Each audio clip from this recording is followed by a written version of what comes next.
Hi, I'm Dan Ayoub, executive producer at 343, here at Gamescom this week to show off Halo Anniversary, and this is I Know Your Game.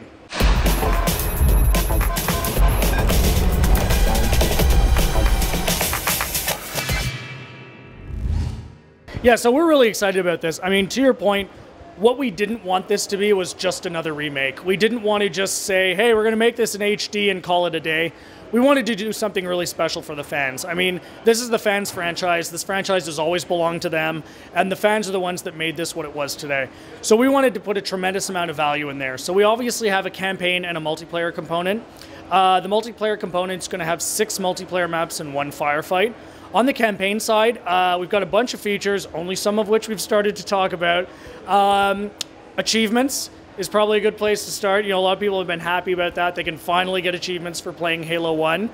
We've been talking about co-op over live, which is a great deal of fun. You know, it's funny, a lot of people have been saying, man, I remember having to put my TV in my car to go play co-op with my friends. Well, you don't have to do that anymore. We're going to support that through Xbox Live.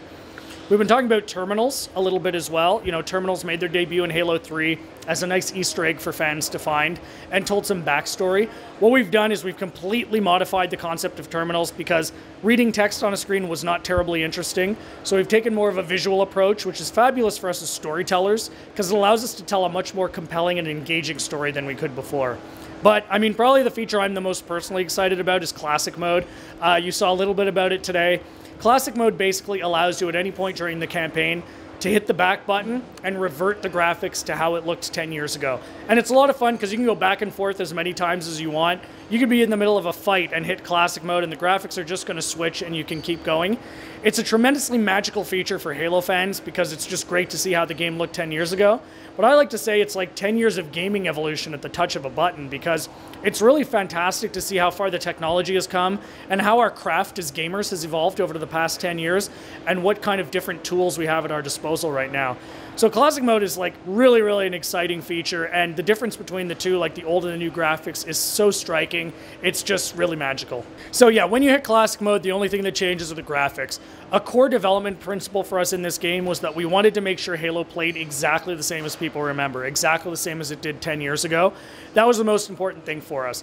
So all of the features we have support that experience, but they don't change that experience. So whatever you do and whatever new features we talk about down the line, because this is the tip of the iceberg, we're going to be talking about more features, whatever happens, the game will play the way that people remember.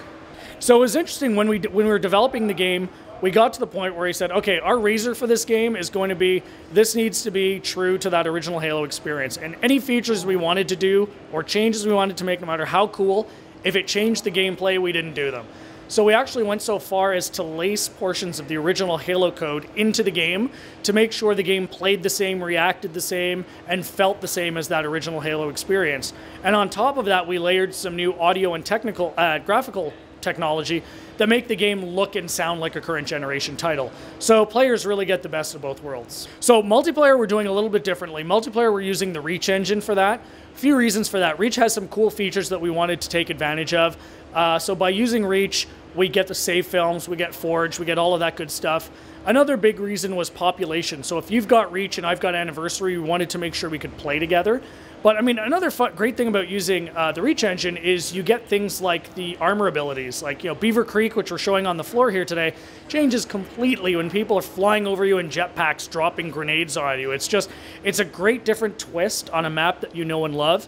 And that being said, it's important to call out that we will have classic variants of all of these multiplayer maps as well. So if you want to play them exactly as they were, you can do that as well.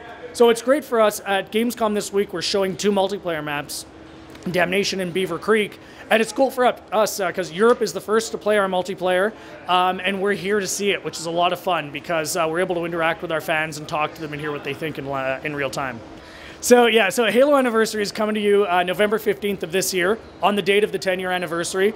All of the features we talked about at £34 or 39 euros, so we're just thrilled with the value we're able to give. Again, you know, this has been a labor of love for us at 343 as a thank you to the fans for making this franchise what it is today. And, you know, this is all about the 10th anniversary of the original Halo, so not too much more to talk about anything else beyond that right now.